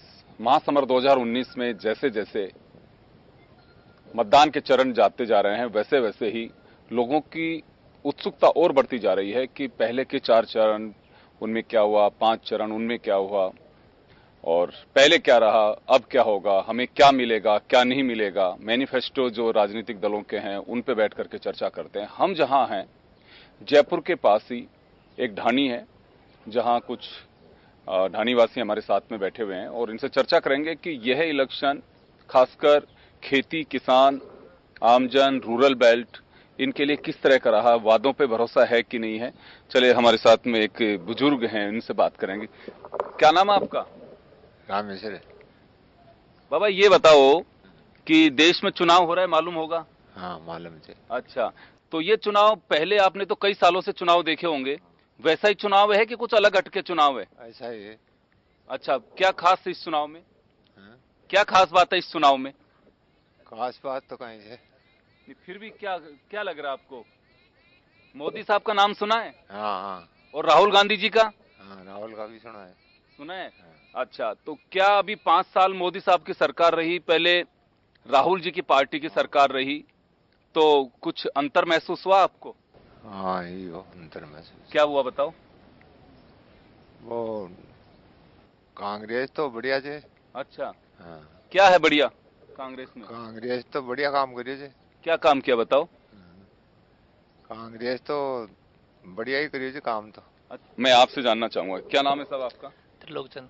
त्रिलोकचंद जी, इलेक्शन शहरों तक ही सिमटे हुए हैं कि गांवों में, ढाणियों में भी कोई चर्चा है? गांव में, ढाणियों में चर्चा है। शहरों अच्छा। के अलावा गांवों में, ढाणियों में चर्चा है सर इलेक्शन। किस तरह की चर्चा हो रही है? अभी तो मोदी जी की हो रही है। हाँ। और बताओ, मोदी जी की क्या खास चर्चा है? मोदी जी के विकास के लिए चर्चा हो रही है, मतलब सबके लिए चर्चा हो रही है। मोदी जी की आर्थिक स्थिति के लिए, सबके लिए हो रही है। अच्छा, चल एक बार मैं इधर बैठे हैं कुछ साथी, इनके पास में जाना चाहूंगा। आपका नाम जानना चाहूंगा सर। हाँ सर, कैलाश है मेरा नाम। कैलाश जी, गांव में चर्चा होती है? हाँ जी। चुनाव की? हाँ जी। क्या खास बात रहती है चर्चा में? चर्चा में सरकार की रहती है साहब, जो अच्छा काम करती है उसकी बात होती है। अब जैसे 5 साल में बीजेपी ने कुछ भी नहीं किया, झूठ बोलने के अलावा, और बहुत ज्यादा बेरोजगार हो गए, खुद के धंधे भी चले गए। तो यहाँ किस तरह के धंधे होते हैं ज्यादा? इस तरह के धंधे, मतलब कोई सुविधा नहीं है, तो खेती में भी कोई सुविधा नहीं मिल रही है सरकार से जैसे, और नई नवयुवकों को रोजगार भी नहीं मिल रहा है। वैसे झूठ पर झूठ बोलते हैं साहब, पहला प्रधानमंत्री है मोदी जो 100 झूठ बोलता है। अच्छा, चलिए मैं इधर जाना चाहूंगा, मैं नाम जानना चाहूंगा साहब आपका। सतीश कुमार शर्मा। सतीश जी, इलेक्शन को लेकर के आपका क्या मानना है? कोई कह रहा है कि मोदी साहब अच्छा काम कर रहे हैं, कोई कह रहे हैं कि नहीं साहब कुछ भी नहीं हो रहा, तो आपका क्या आंकलन है? देखो जी, सब अपनी अपनी धारणा है, कोई किसको अच्छा मानता है, कोई किसको अच्छा मानता है, लेकिन काम है जो जनता हित में है वो कोई करता नहीं है। चाहे वो मोदी जी हो, चाहे राहुल गांधी जी हो, सिर्फ वादा करने में सब आगे रहते हैं और ना अपना वादा कभी निभाने में अपने साथ कभी रहते हैं, ना कुछ ही है। जो राजनीति है ऐसी है जो एक दूसरे वादों पे चलती है। जो मीडियम लोग हैं वो ज्यादा मारे जा रहे हैं इस चीज के अंदर। अभी मोदी साहब का 5 साल रहा कार्यकाल, उससे पहले यूपीए 1 और 2 रही, जिसमें मनमोहन सिंह जी प्रधानमंत्री रहे। कुछ इसको लेकर के आप लोग चर्चा करते हैं कि किसका कार्यकाल बेहतर रहा, क्या खास रहा, कुछ रहा नहीं रहा, काश इस तरह से कुछ होना चाहिए था? देखो जी, पब्लिक परेशान तो है, अभी सरकार से परेशान तो है। अब कहां तक इसका समझौता करे, कहां तक ना करे, ये पब्लिक पे डिपेंड करता है। पब्लिक क्या चाहती है, सरकार क्या चाहती है। सरकार जो चाहती है वो पब्लिक नहीं करती, पब्लिक जो चाहती है वो सरकार नहीं करती। इसलिए अभी परेशान तो सभी चल रहे हैं। बेरोजगारी बढ़ती जा रही है, अभी कोई रोजगार का काम नामो निशान नहीं है और लोग बाग अपने धंधों से सबसे परेशान है। क्या करें इसमें? मोदी जी और मनमोहन साहब दोनों के कार्यकाल में कुछ अंतर महसूस होता है? कुछ चर्चा करते हैं आप लोग, जैसे बैठे हुए हैं सब मुझे पढ़े लिखे भी दिख रहे हैं, तो कुछ चर्चा करते हैं? बिल्कुल साहब, चर्चा करते हैं हम लोग। मोदी जी का जो ये 5 साल का पिछला जो ये कार्यकाल लगा, इसके अंदर के लिए शो बिजनेस, एक डेकोरम बहुत ज्यादा था। इसमें आम आदमियों के लिए कोई सुनवाई नहीं थी। हम लोग सब यहाँ पे जो भी इकट्ठा हुए सब एक मिडिल क्लास फैमिली से हैं। मिडिल क्लास जो फैमिली होती है उनकी 4 मूलभूत आवश्यकताएं होती है, रोजगार, शिक्षा, चिकित्सा और सुरक्षा। इस पे पिछले 5 साल में कोई चर्चा नहीं की गई। कभी राम मंदिर आ जाता है, कभी हिंदू मुसलमान आ जाता है, कभी पाकिस्तान आ जाता है, कभी कुछ हो जाता है। मेन 5 साल के अंदर ऐसा कुछ भी इन्होंने नहीं किया जिससे एक आम आदमी को एक राहत महसूस हो। मनमोहन सिंह जी का हमने पिछला 5 साल कार्यकाल देखा। 10 साल के अंदर कई विश्व के स्तर के ऊपर ऐसी घटनाएं घटी जिसके अंदर अमेरिका जैसे जो विकसित देश है उसके अंदर भी 16 बैंक फेल हो गए। फिर भी मनमोहन सिंह जी ने अपने सूझबूझ से और इस व्यवस्था को, हिंदुस्तान की व्यवस्था को संभाला जी, मैं चलिए वापस लौटूंगा आपके पास में। एक बार महेश जी आपके पास आना चाहूंगा मैं। अभी आप देख रहे हैं बहुत सारे लोग कह रहे हैं, सब लोग मुझे लग रहा है कि पढ़ाई भी करते होंगे, कोई अपना बिजनेस करता है, खेती पानी नहीं है तो खेती पे भी काफी असर पड़ रहा है। चर्चाएं कैसी हैं चुनावों को लेकर के, किस तरह की चर्चा होती है? देखिए, पहले अक्सर देखा जाता था कि मतदाता खुलकर मोदी या राहुल के बारे में बात करता था, लेकिन अमूमन इन 4 चरणों में देखा जा रहा है कि अगर मतदाता मोदी की सभा से लौट रहा है तो भी उतना उत्साहित नजर नहीं आ रहा, न राहुल गांधी की सभा से अगर वो लौट रहा है तो भी न तो किसी का नाम ले रहा है, वो मौन है, उसके दिल में कुछ न कुछ चल रहा है, वो खामोश है और खुल के कुछ भी नहीं कह पा रहा है। तो उसके दिल में है और वो मतदान के जरिए क्रांति करना चाह रहा है, और वो क्रांति क्या होगी वो 23 मई के बाद ही स्पष्ट होगी। बाकी 70 सालों में जो देश की जनता है वो बेसिक जो चीजें उनसे गुजर रही है, मूलभूत उसकी जो आवश्यकता है, रोजी रोटी कपड़ा मकान, वो उसको अब तक मुहैया नहीं हो पाई है। लेकिन अगर मोदी सरकार की बात करें तो विश्व में एक देश की जो छवि बनी है वो अव्वल दर्जे की छवि बनी है, और इसमें कतई संशय नहीं है, अतिशयोक्ति नहीं है कि भारत फिर से एक विश्व गुरु देश के रूप में आगे जाता हुआ युवाओं को दिख रहा है, और युवा अब भी मोदी को एक आइकन के रूप में मान रहे हैं और मोदी मोदी के नारे लगा रहे हैं। एक छोटे से ब्रेक के लिए रुक रहे हैं, ब्रेक के बाद हम जल्द लौटेंगे।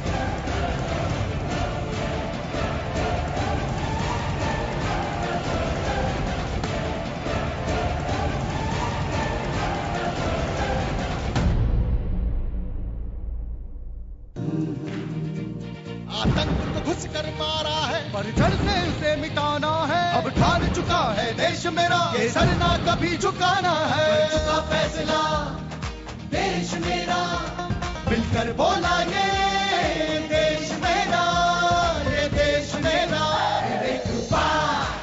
फिर एक बार मोदी सरकार। कमल का बटन दबाएं, भाजपा को जिताएं।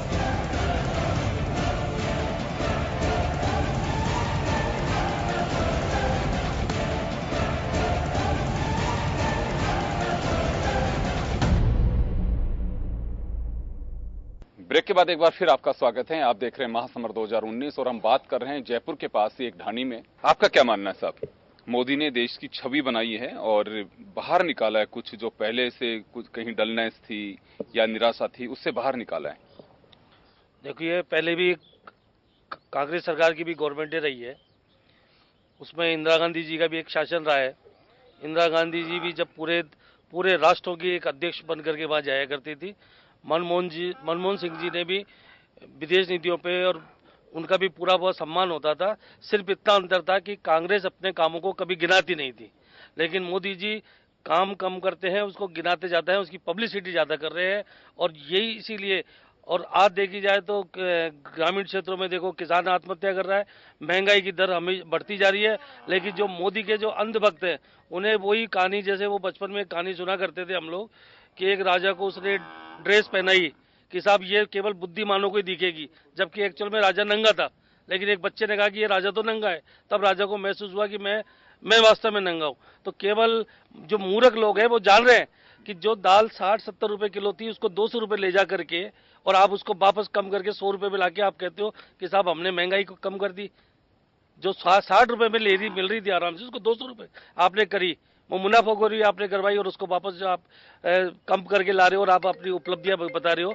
ये काम कभी भी कांग्रेस राज ने इस तरीके काम नहीं करे।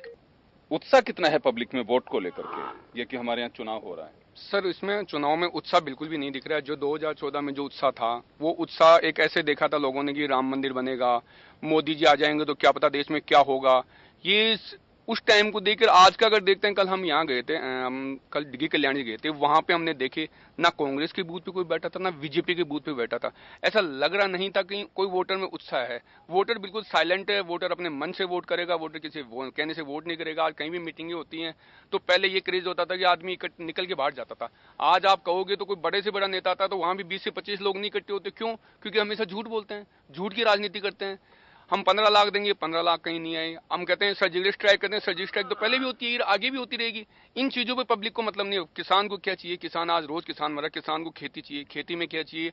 यूरिया चाहिए, उस पर लोन जो है उनका वो कर्जा माफ होना चाहिए। किसान को ये चाहिए, जो एक नौकरी पेशा लड़का है उसको चाहिए नौकरी। आप पिछले देखेंगे कि पिछले कार्यकाल में 50 लाख नौकरियां कम हुई है।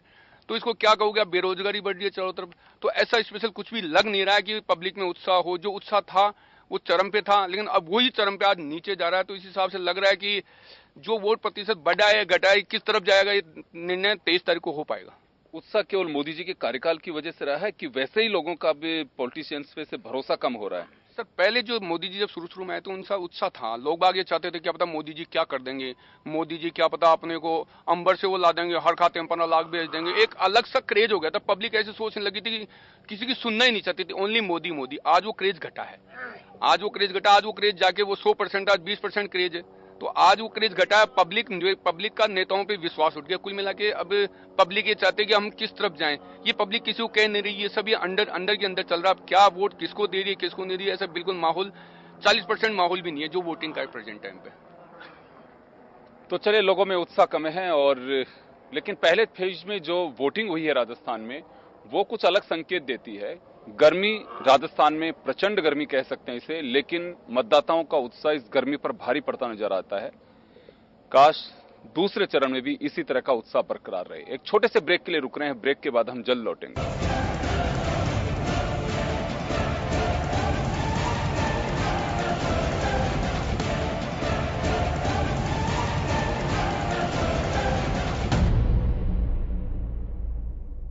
5 साल पहले इसी खेत पर आए थे ये लोग, बोले थे खेती से दुगनी कमाई होगी, 15-15 लाख खाते में आएंगे।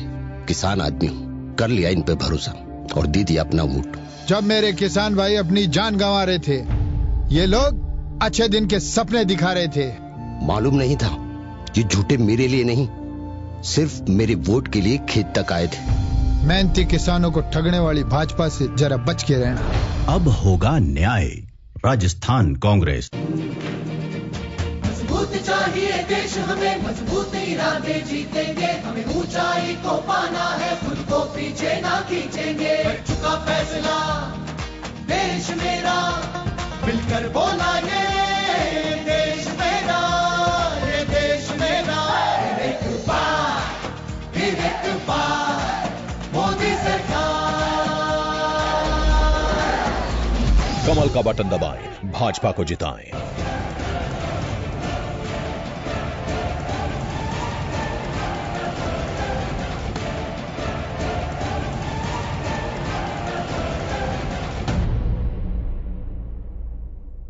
ब्रेक के बाद एक बार फिर आपका स्वागत है। आप देख रहे हैं महासमर 2019 और हम बात कर रहे हैं जयपुर के पास ही एक ढाणी में, जो बिल्कुल आप देख भी रहे होंगे पूरा रूरल एरिया है। और यहाँ लोग क्या सोचते हैं, चर्चाएं सब जगह होती हैं कि, लेकिन कह रहे हैं कि उत्साह कम है लोगों में, कि जैसा होना चाहिए पहले जैसा उत्साह होता था वैसा उत्साह नहीं दिख रहा। वजह क्या है हम थोड़ा सा जानना चाहेंगे। कैसा उत्साह है सब? जी, कांग्रेस का है ज्यादा। कांग्रेस का ज्यादा है, ज्यादा उत्साह है। क्या खास बात है कांग्रेस में जो मोदी नहीं दे पा रहे? मोदी तो सब झूठ बोलते हैं, जैसे वो नोटबंदी की उसमें भी हुआ, काश्तकारों को भी नुकसान हुआ। क्या कैसा नुकसान मान के चलते हैं? नोटबंदी से नुकसान रहा है? नोटबंदी से नुकसान हुआ ही है। क्या नुकसान रहा? नोटबंदी उस टाइम शादियां थी, उस शादियों में बहुत ज्यादा नुकसान हुआ था। आपके पास आना चाहूंगा, कैसा उत्साह है अब की बार चुनाव को लेकर के? पहले जैसा ही है कि अब की बार कुछ कम ज्यादा, या ठीक है कि हम बस वोट डाल के आ जाएंगे? कमल कुमार मेहता नाम है मेरा। जी कमल जी। हाँ जी। और उत्साह ज्यादा कांग्रेस का लग रहा है, क्योंकि मोदी सरकार से सब परेशान हो गए। मेरा मानना है कि कांग्रेस के राज में कभी कोई परेशानी नहीं आई। खेती की बात करें, हम यहाँ पे खेत खलियान हैं, कुछ फर्क पड़ा है इस पे 5 साल में? क्योंकि ये दावा किया जा रहा है कि किसान को नीम कोटेड यूरिया भी मिल रहा है, समय पे बिजली भी मिल रही है, पानी तो जैसा ईश्वर की मर्जी वैसा मिल रहा है, लेकिन अच्छे बीज खाद वो मिल रहा है, तो किसान का काफी ग्रो कर रहा है वो। नहीं जी, किसान के लिए भी झूठे वादे हुए हैं मोदी सरकार में, कोई किसान को कोई राहत नहीं है। वरना कोई किसान फांसी क्यों खाता, क्यों आत्महत्या करता? फांसी की बात आप कर रहे हैं, सुसाइड की, ये तो पहले से भी चलती आ रही है। मोदी के सरकार के पहले भी लोगों ने सुसाइड किए हैं, तो मोदी पे क्यों डाला जाता है ये चर्चा तो होती है ना, जब कोई आत्महत्या करता है या और कुछ करता है तो किसी का तो होता ही है ना। तो इसलिए मोदी सरकार ने कुछ नहीं किया, मेरा मानना है। और क्या। चलिए, आपका क्या नाम है साहब? मदन चौधरी।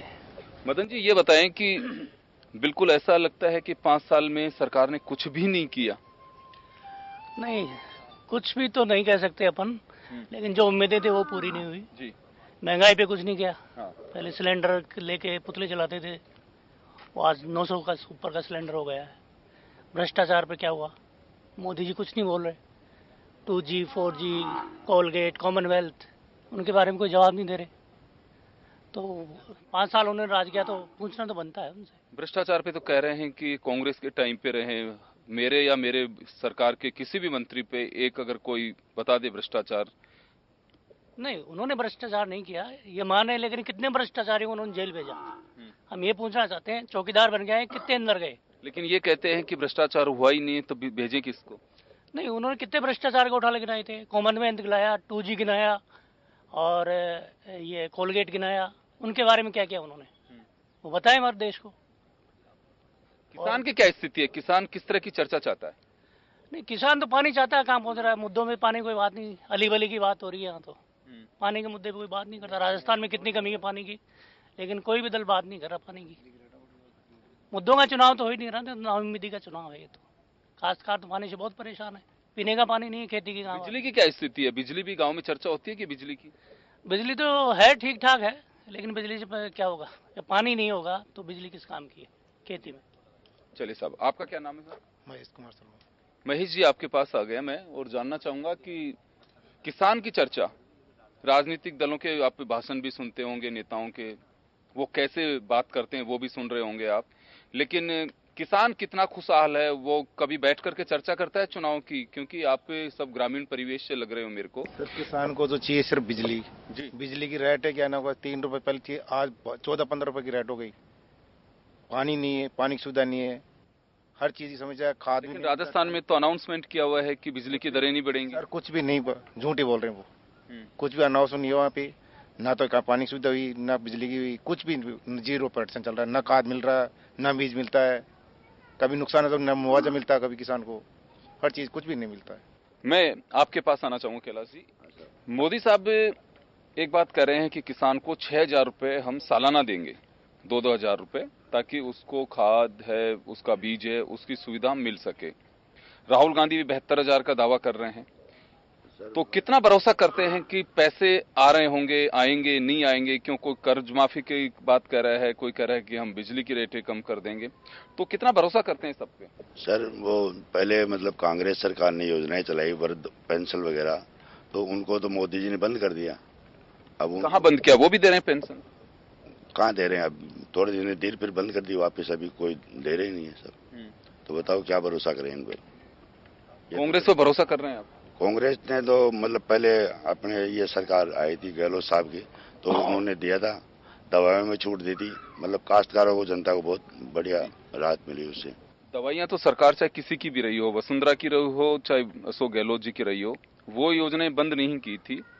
लेकिन बात यहाँ 72,000 रुपए जिसका राहुल गांधी जी दावा कर रहे हैं और 6,000 रुपए सालाना देंगे, ये बात कर रहे हैं मोदी जी किसानों के लिए। किसान पेंशन की भी बात इस चुनाव में की जा रही है, तो इस पर किसान कितना भरोसा कर रहा है? दोनों पार्टियां कह रही हैं ये बात। अब सर भरोसा मोदी जी पे तो क्या करें, मोदी जी तो राहुल जी पे भरोसा है आपको? राहुल जी पर भरोसा है साहब जी।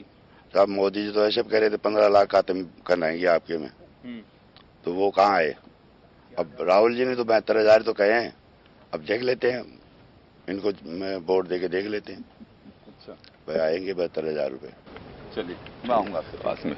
जी सर, एक बार नाम बता दीजिए। नरेंद्र शर्मा। नरेंद्र जी, ये बताएं कि 72,000, 15 लाख, 6,000 किसानों को किसान पेंशन, व्यापारियों को पेंशन, इस तरह की चर्चाएं इस चुनाव में हैं, जो घोषणाएं हैं, तो पब्लिक में कैसी चर्चा उसकी? सुनते लोग, एक कान से सुनते दूसरे से निकालते हैं। अच्छा, लेना देना कुछ नहीं है, देगा कोई नहीं। नेता लेने के लिए पैदा हुआ, देने के लिए पैदा नहीं हुआ, ये स्पष्ट है। वो लेना जानता है, देना नहीं जानता। 72,000 रुपए की चर्चा है, कांग्रेस इसे न्याय कह रही है। नहीं, मैं तो उस क्राइटेरिया में आता नहीं हूँ, तो मुझे उस बात से मतलब भी नहीं है। नहीं, फिर भी आप नहीं आते हैं, कोई मिलने वाला, कोई गांव का, कोई अभी जहां बैठे हैं बहुत सारे लोग होंगे, तो कुछ चर्चा होती है उसकी? होती है, मिल जाएंगे तो अच्छी बात है। जैसे गहलोत जी देते ही हैं, बुजुर्गों की पेंशन बांध रखी है तो वो मिल रही है, तो अच्छी बात है। और 6,000 रुपए किसानों के लिए मोदी जी कह रहे हैं कि हम उनको देंगे, किसान सम्मान निधि। उन्होंने शायद बीजेपी के कैंडिडेट ने आवाज लगवाई थी बिहार में पब्लिक के बीच में कि 2,000 जिसके खाते में आए वो हाथ ऊंचे करो। एक भी हाथ ऊंचा नहीं हुआ था जी। तो वैसे यहाँ पर अब किसी से पूछ लो किसी के खाते में आए हो, तो किसी के खाते में अभी तक तो आए नहीं। जब आएंगे जब हाथ ऊंचा कर देंगे। तो भरोसा नहीं है कुल मिला के? किसी पे नहीं है, नेता पे तो भरोसा कभी नहीं करना चाहिए। आपको कितना भरोसा है नेताओं पर? 1% भी नहीं है। क्यों, ऐसा क्या हो गया? आज एक बार आपकी बात को टाल के कहता हूँ कि राजस्थान में सबसे बड़ी कमी है पानी की। जी। पानी के लिए अभी मोदी जी पहले आए थे, जब ये चुनाव हुए थे मुख्यमंत्रियों के, तब उन्होंने कहा था कि वे नहरों से नहरें जोड़ देंगे। अब इस तक उस पर कुछ नहीं, नदियों से नदियों जोड़ देंगे, उस पर कुछ हुआ नहीं है। जब किसान को सबसे पहले चाहिए खेती करने के लिए पानी, अगर पानी नहीं होगा तो यूरिया खाद का, डीएपी का, इनका करोगे क्या? सबसे पहली बात तो ये कि पानी की व्यवस्था बैठाओ। हरियाणा से पानी लो चाहे पंजाब से पानी लो, वहाँ की सरकार इनको देना नहीं चाहती। तो जब मोदी जी बैठे हैं या राहुल जी बैठे हैं वहाँ पे सीट पे, तो सबसे पहला काम राजस्थान के लिए ये करना चाहिए। कर्ज माफी की कितनी चर्चा है साहब कि कर्ज माफी होगी, या 6,000 रुपए किसानों के पास में किसान सम्मान निधि के रूप में मिलेंगे, या 72,000 रुपए राहुल गांधी कह रहे हैं, इनकी कितनी चर्चा होती है? इनकी बहुत चर्चाएं होती है सब। कर्ज माफी की है चर्चाएं? कर्ज माफी की बिल्कुल चर्चाएं। सब लोग ये कहते हैं कि कांग्रेस ने जो भी कर्ज माफी की जो ये उसके की थी, इनके बाद सबको जो भी किसान जो थे कि जो उनको सबको कर्ज माफी, उनको सबको सर्टिफिकेट मिला। तो वसुंधरा जी ने भी की थी 50,000 तक? नहीं, बिल्कुल वसुंधरा जी ने की थी, वो कांग्रेस सरकार ने भी की है। बाबा आपके पास आना चाहूंगा एक बार वापस में। सरकार किसी की भी बने, लेकिन आप चाहते क्या हो, होना क्या चाहिए? पानी की जरूरत है ज्यादा, तो पानी की। अच्छा ठीक है। तो पानी कैसे आएगा? पानी तो नदियों से जोड़े जितना हो। नदियों को जोड़ें? तो आपको लग रहा है कि नदियां जुड़ रही हैं? नदियां जुड़ रही हैं आपको लग रहा है? नदियां पानी 6 घंटे तो चाहिए। पानी 6 घंटे तो कमी ही कौन पानी की। अच्छा, आप कहीं जाके आते हो, ये चर्चा होती है कहीं पे कि कांग्रेस 72,000 रुपए देगी और मोदी जी 6,000 रुपए दे रहे हैं किसानों को, ये कहीं चर्चा सुनते हो? 2 लाख तक का कर्ज माफ या 50,000 का कर्ज माफ, ऐसे कुछ चीजें सुनते हो आप? सुना जा। क्या कहते हैं लोग? कर्ज माफ की तो सुना जा भाई, कर्ज माफ है जालो। एक बार महेश जी आपके पास आना चाहूंगा मैं। कर्ज माफी की कितनी चर्चा है किसानों के बीच? किसान कभी भी ये नहीं चाहता कि मैं सरकार से लूं। वो किसान को हमेशा उसका हाथ कभी भी यूं लेने की स्थिति में नहीं रहा। किसान का उसका हाथ हमेशा देने की स्थिति में रहा है, और वो भी यही चाहता है कि मैं देश के विकास में अपने परिश्रम से अन्न उपजा कर देश का विकास करूं। कुछ चर्चाएं हैं इसकी कि किसान को कर्ज, वास्तव में कर्ज माफी के पक्ष में है कि वो चाहता है कि मेरा कुछ वैसे कुछ होना चाहिए, कुछ हमें सुविधाएं मिलनी चाहिए? ये तो जब कोई प्राकृतिक आपदाएं आ जाती है, बरसात है, ओले पड़ जाए, आंधी तूफान आ जाए, जब अकस्मात किसान की कमाई, एक तरीके से जो फसल है वो किसान की कमाई है, लेकिन ये प्राकृतिक आपदा की वजह से जब कभी इस तरीके की फसल का उसको नुकसान होता है तो उसको एकदम झटका लगता है, और एक गरीब किसान के लिए बड़ा मुश्किल हो जाता है। तो उसको बाहर से कर्जदार से कर्जा लेना पड़ता है, जो अननेसेसरी किसी भी रेट पे उसको लेना पड़ जाता है। उसकी जगह अगर किसान यही इसलिए चाहता है कि भाई हमें क्रेडिट कार्ड हमें मिल जाए या हमें ऋण गवर्नमेंट से सस्ता ऋण उपलब्ध हो जाए तो हम अपना पूर्ति कर सके। आप क्या चीज महसूस करते हैं कि वास्तव में आजादी के इतने साल बाद में ऐसा भी होना चाहिए था जो नहीं हो पा रहा? सर, सबसे पहले आजादी के बाद में अपन लोग एक चीज देखेंगे कि सबसे बड़ा मुद्दा अगर होना चाहिए वो पानी का मुद्दा। पानी का मुद्दा आज भी वहीं की वहीं है। पानी हर ढाणी में पानी पहुंचना चाहिए, नहीं पहुंच रहा है। लाइट पहुंचनी चाहिए, लाइट नहीं पहुंच रही है। रोड बननी चाहिए, रोड नहीं बन रही है। जो सुविधाएं हैं ये गवर्नमेंट को देनी चाहिए, गवर्नमेंट क्यों नहीं दे रही है? गवर्नमेंट सोचे, गवर्नमेंट जब गवर्नमेंट वोटिंग का टाइम आता है, वोट चाहिए तो गवर्नमेंट आ जाती है, मुद्दों पे बात कर लेती है, अली बली पे बात करता है, कोई किसी पे बात करता है, लेकिन जो असली किसान और असली रूरल क्षेत्र में क्या चाहिए, उनको कुछ नहीं चाहिए, उनको पैसा नहीं चाहिए, उनको कुछ नहीं चाहिए, ओनली उनको पानी चाहिए, क्योंकि उनके पास खेती इतनी है कि वो पूरे देश का पेट भर सकते हैं। आपको पता हो जब आर्थिक मंदी आई थी, किसान एक ऐसा वर्ग था, किसान वर्ग की वजह से अपन बचे थे आर्थिक मंदी से, नहीं पूरा अमेरिका पूरे देश डूब गए थे। जी बिल्कुल, आप भी कहिए। अभी वसुंधरा सरकार ने एक बहुत बड़ा प्रोजेक्ट लेके आई थी वसुंधरा राज्य सरकार द्रव्यवती के नाम से। उस पर हजारों करोड़ रुपए लौटा दिए गए। अगर उसी पैसों को अगर हम लोग नदियों से या बिसलपुर से जोड़ देते तो आज हमारे जयपुर में जो पानी की जो समस्या है वो 50 से 75% बिल्कुल खत्म हो जाती है। लेकिन बिसलपुर में भी पानी बारिश का ही आता है, अगर वो बरसात नहीं होगी, पानी नहीं होगा तो देंगे क्या? नहीं सर, जितना औरों को भी तो मिल रहा है ना सर, भाई जितना उसमें पानी है उनको सबको दे रहे हैं। लेकिन हमने जो हजारों करोड़ रुपए द्रव्यवती पे आज लगाए, आज सर द्रव्यवती नदी की स्थिति जहाँ पे जाके देखिए वो बिल्कुल एक नाले में तब्दील हो चुका है और उसमें सब मच्छर बैठे और गंदगी फैल रही है। उस हजारों करोड़ रुपए को हम और किसी अच्छे काम में लगा सकते थे। तो कुल मिलाकर के चलिए, हमें एक जयपुर के पास एक गांव में हमने चर्चा की है। चर्चा चुनावों की जरूर होती है, लेकिन भरोसा टूट रहा है नेताओं से, ये एक बड़ी बात निकल करके आई है। पानी की समस्या है, सरकारों को केवल प्राकृतिक पानी पे नहीं रहना चाहिए। अब ये होना ये चाहिए कि अगर कहीं पे नदियों में जहां ज्यादा पानी आता है, फ्लड है, उस एरिया को जोड़ना चाहिए जहां पे सूखा पड़ता है, वहां पे तभी ये समस्या का सोल्व हो सकता है। चीजों की हर चर्चा होती है, चाहे वो 72,000 की न्याय की बात हो या किसान समृद्धि राशि की बात हो, तमाम जो चीजें हैं उसको लेकर के भी चर्चा की जाती है। लेकिन जैसे मैंने पहले भी कहा कि भरोसे की बात है, और भरोसे की ये एक महज एक वानगी है। जब लोग यहाँ पे एक कोसों दूर बैठे एक ढाणी में चर्चा होती है, तो अर्बन एरिया हो चाहे सेमी टाउन्स हो, सब जगह चर्चा यही होती है कि वोट डालना है, इसको डालें इसको डालें। अगर ये सोच डेवलप होती है तो भरोसा टूटेगा निश्चित रूप से, और इस भरोसे को वापस लाने के लिए साफ साफ एक ही कारण हो सकता है, और वो है आप जो वादे करते हैं चुनाव में उसे पूरा जरूर करें। बहुत बहुत शुक्रिया आप सभी का। महासमर 2019 में इतना ही, दीजिए इजाजत, नमस्कार।